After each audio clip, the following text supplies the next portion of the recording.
Welcome back. In the last episode, what we were trying to achieve was understanding how you can move from the first screen back to screen B and C. So everything looks just familiar here. So if you haven't really checked out this, you can go check out in our first series. And then we moved to episode 2 where we are passing in arguments. So we wanted to pass the name and the score from home screen to ideally the last screen, which was the details, not details, but the profile screen. So that was it. But in today's series, we want to focus on improving this navigation. So I want us to learn something called routes. So routes will help us manage a lot of navigations, especially when the application grows big, which we will later on try build something bigger with navigation. Also, just keep in mind that navigation 3 is really doing amazing work. So we will understand how we can achieve type safe navigations with navigation 3. Now let's check out this. So let's first improve on this. So we can start from the first screen. So if you go back to our navigation, so let me just run the app so that first let me check which this is app navigation. Yeah, so if I go to the folder, so we can just switch this to this one. So let's start with this one. Let's just refactor some of this. So go back to the main screen and replace this and just run. So I want us to go back to the first state we were before we started introducing navigation arguments. So it's going to be a very short video. Once that is done, so we go back to the navigation graph.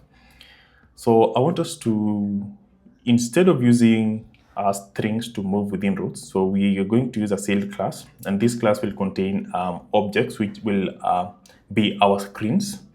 So you can see you can move directly from screen A to B to C, and then back to A. You can quit the application. So on this one, so just allow me to push this a little bit here. So outside this main, so we would ideally build the navigation routes on a different file, but because this one is a very, very simple project, so we can directly use here. So we can just say you can create a sailed class of maybe, let's call it routes, and then we could define our data objects here. So we can have an object of screen A, so we can say screen A, which will extend route. And we could also include here, we will need the route, so we will need to pass in a route as part of the strings that will be going for our screen A as the identifier. So we could just call it route of type string. Then inside here, we can say our route will be screen A. So we can just duplicate this 3 more times. So we can have screen B, screen C, and then this one will be our screen B, and this one will be our screen C.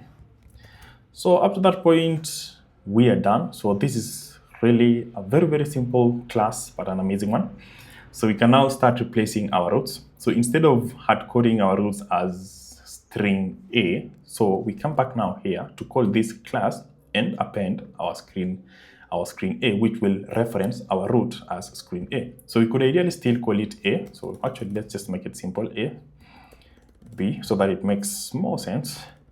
C. So remember, these are the routes that we had before, A, which is here, B, and C. So if you come back here, what we're going to just say, just close this one, we're going to call route. So make sure it is from your package, the one you've created, route.screen A.route. So if you go to screen A, it references screen A. Screen A says we are extending this route, which passes this variable as a string, and remember that string is A, which we initially add in this place here. So we can also replace the same here. So just come back here, say our route. So ideally what we learned from the other series was if you don't need to do any named arguments, we can directly just pass in what you want. So we can just say route dot screen A dot route.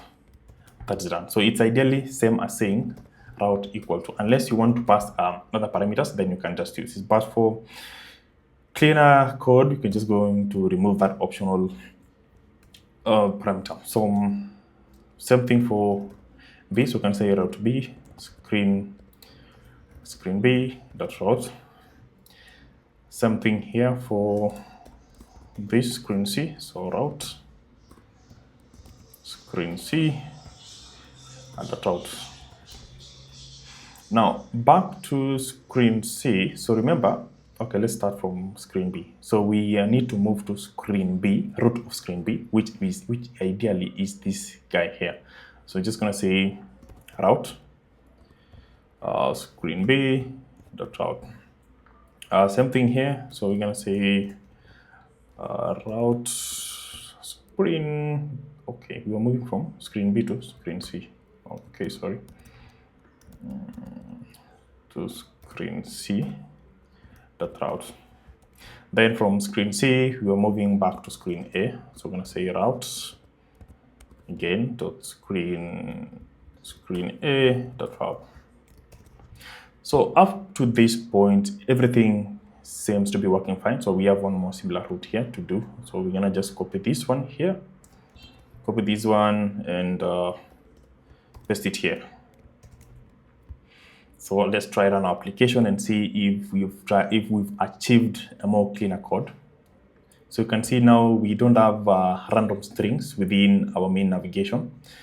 So we've extracted this. So this will be handling our routes class. So we go from screen B to screen A to screen B to screen C to screen A. We can still also navigate back. Awesome.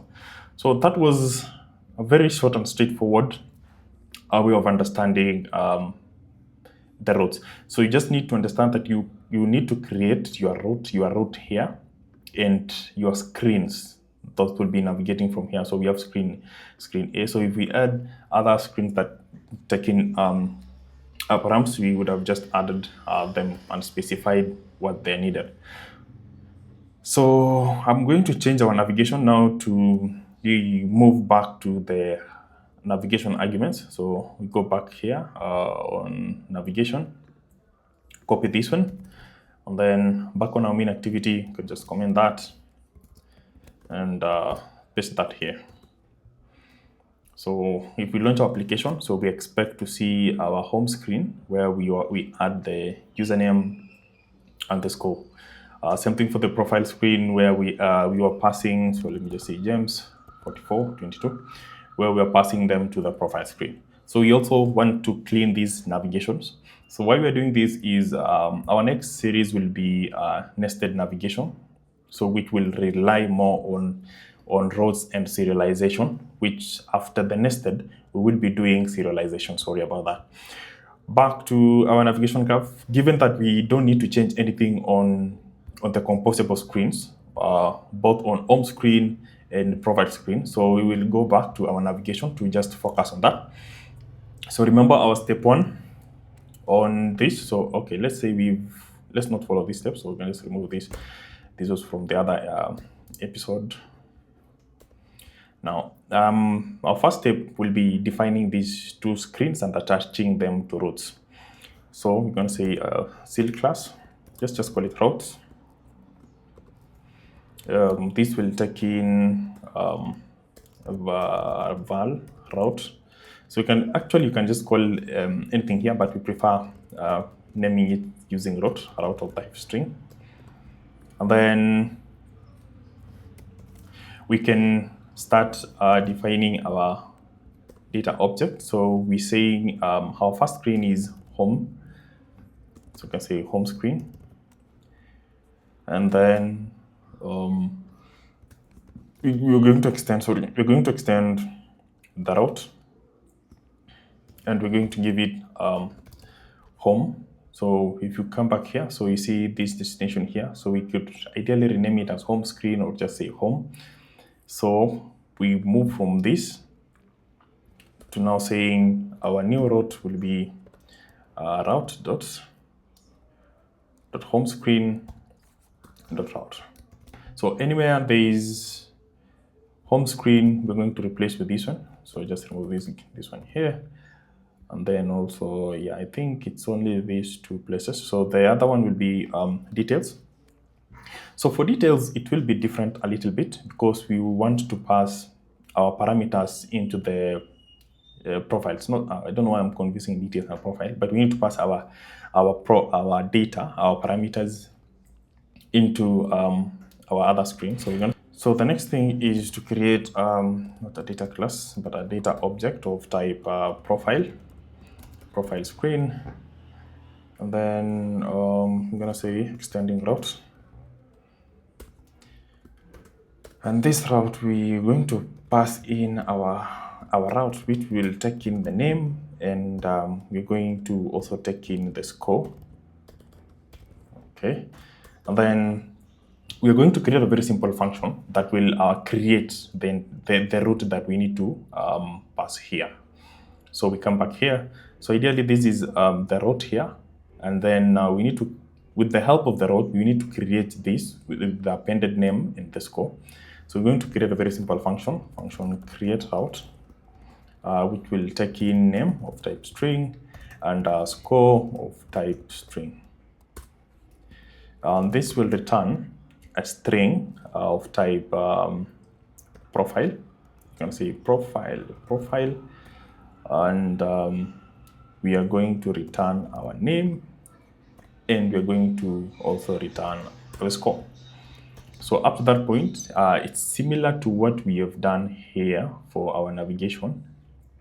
But now the only different thing is we are creating a route because our our home screen contains data that needs to go to the profile screen. So that's why we have this small function here to create the route.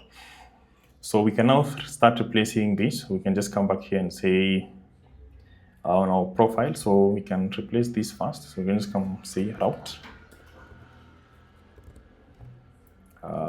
dot